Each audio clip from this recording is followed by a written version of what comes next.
Welcome everyone! In this video, we are going to be diving into some very solid budget teams for the Master Premier League.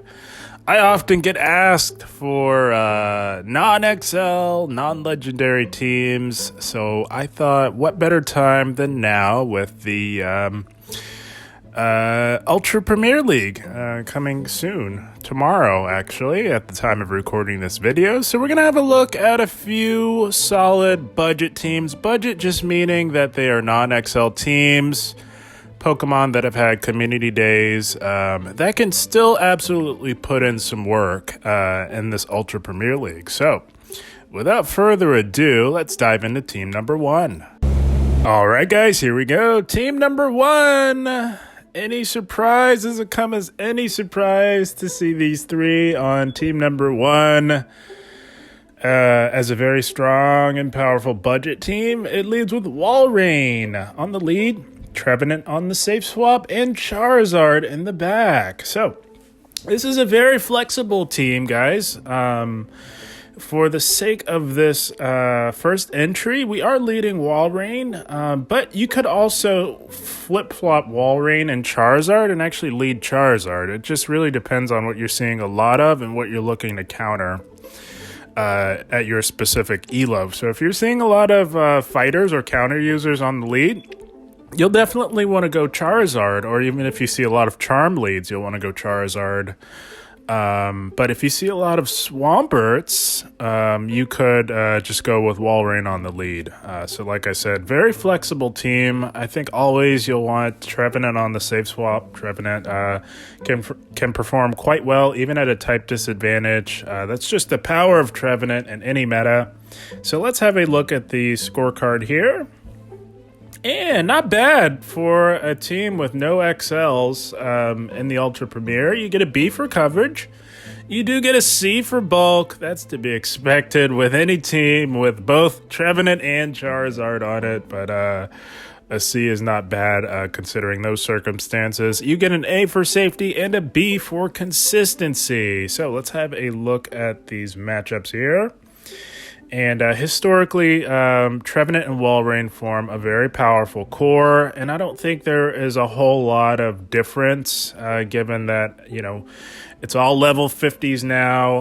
XLs are allowed, and with the non-XLs, they're still going to be very powerful together. And you throw in the newly buffed Charizard into the mix, that just makes for an even more powerful team. So one big issue might be, though, would be Aurorus. In previous seasons, Aurorus was not quite as prominent, but a lot of people have built Aurorus for the various specialty cups, particularly the previous Holiday Cup Ultra League Edition. A lot of people now have an Aurorus built, and that could pose a bit of a problem. It's going to be a bit of a team effort, I would say, between all three of these Pokemon, really.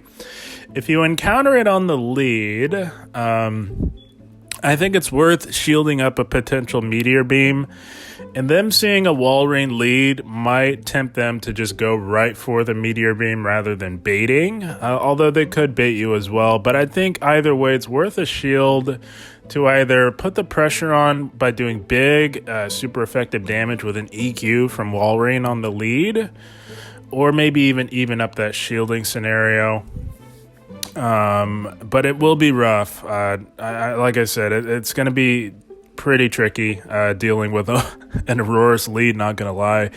Maybe a little bit better if it's in the back, but on the lead would be tricky.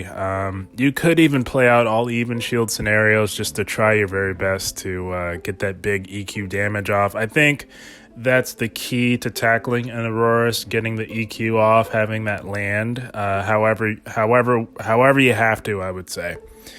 But either way, it's going to be a bit rough. Aurorus was not quite as prominent in previous metas, so we'll take a team effort, I would say. And that's really the biggest major core breaker. Everything else in between you can sort of work around. All three of these Pokemon, very strong and powerful. But yeah, Aurorus will be a bit tricky to deal with. But, you know, there aren't too many. There are more, but it's not like, you know, they were super readily available in the wild. So you may not see too many of those, but that is the biggest obstacle for this team. Everything else in between, pretty manageable. So that is team number 1. Walrein on the lead, Trevenant on the safe swap, and Charizard in the back to close the game strong. So that is team number 1, and with all that said, let's have a look at team number 2. All right, guys, here we go. Team number 2, another very powerful budget team for you guys to consider in the Ultra Premier League, and it leads with Dragonite on the lead, Snorlax on the safe swap, and Swampert in the back to close the game strong. Very powerful team. Dragonite always super strong, super powerful, particularly in the Ultra and Master League formats, of course. Although Shadow Dragonite can put in work in the Great League as well with the right team.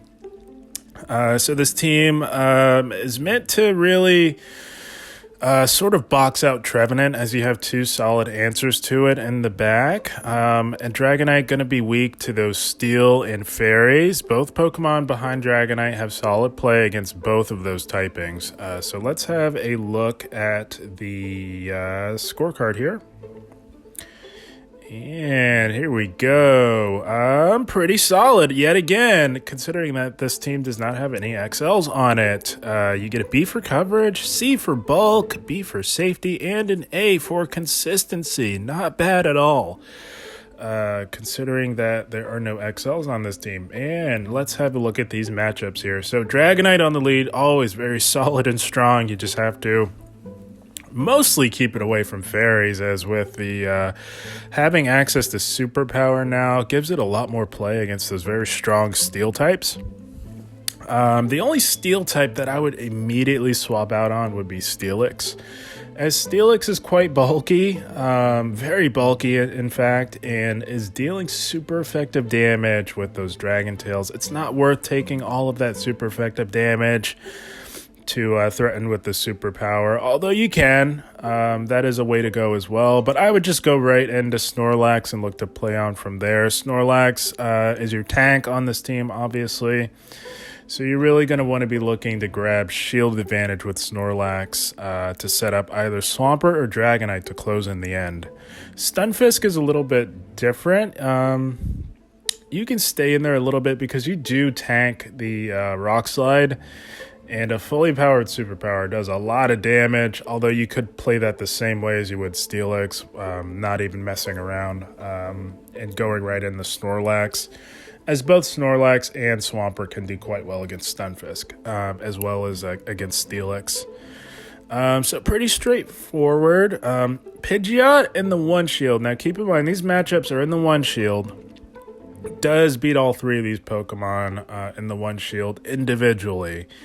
But in the 2 shield, it's a little bit different. That Dragon Breath, Fast Move Pressure really adds up against Pidgeot. I would not worry about that Pidgeot at all. Dragonite's actually your best answer to it. So I would stay in, play that out with the Pidgeot, and look to take it out.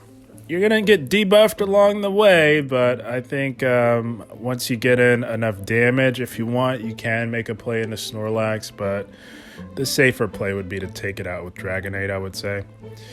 Any Ice-type lead like Aurorus or Walrein, you're going immediately into Snorlax and looking to play on from there. Kommo-o is a bit tricky, as both Pokemon are doing super effective damage to each other. But they both can fight back with both of their fast activating charge moves. So that's a bit tricky. You can maybe try and set up a catch. That's how I would play it. Build up and look to catch their Dragon Claw onto Snorlax if you can get a good pace, a good beat on their timing. That's how I would play that one. But that's not one that you'll want to stay in on. But as you can see here, Dragonite wins a lot on lead, guys. It is quite powerful, which is why I wanted to include it in a very solid budget team, that being team number 2 here. Everything else pretty straightforward with this team. Very strong, very powerful, definitely good for a win or 2, and that leads with Dragonite, Snorlax on the safe swap, and Swampert in the back to close it strong for you. So that is team number 2. And with all that said, let's have a look at team number 3.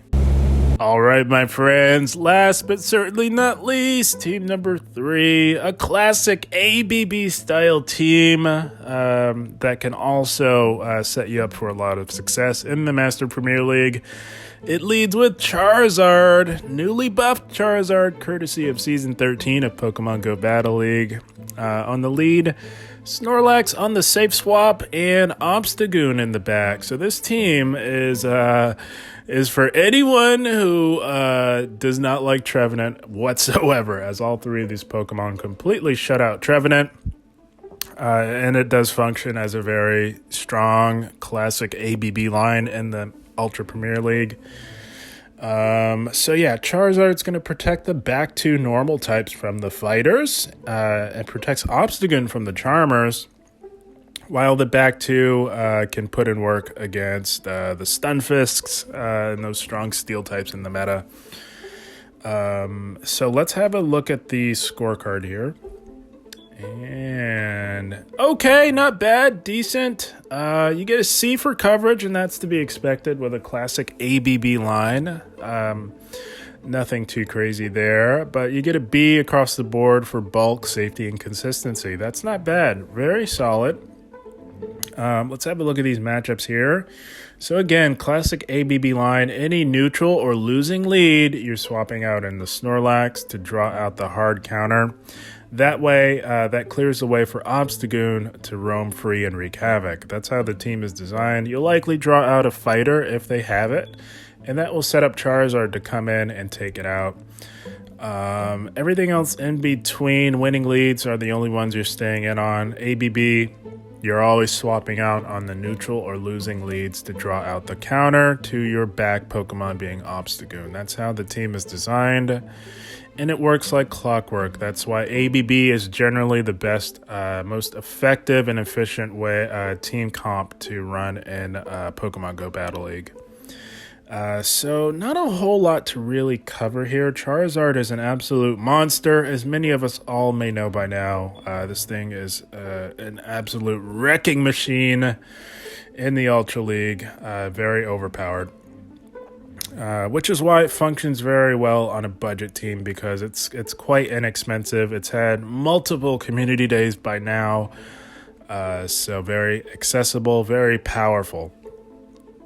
So yeah, pretty straightforward. It's an ABB style team. I just wanted to give you guys a classic functional ABB team to really allow you to settle into and rack up some wins in the Ultra Premier League. So that is team number 3. Charizard on the lead, Snorlax on the safe swap, and Obstagoon in the back. So that about wraps it up for my non-XL budget teams for the Ultra Premier. Wanted to keep it short and sweet for you guys. And of course, you can always hop on to the Discord server. If you had some team ideas, I'm always there, guys. Hop on the Discord and let me know what's on your mind, and I'm always happy to help. But yeah, Ultra Premier, always fun, always solid. It's going to be going alongside the Open Ultra League, so always nice to have that second option if one of the two gets a little stale for you. But guys, I had a blast. I hope you all enjoyed. As always, I thank you for watching, and keep up the grind. Thank you, guys.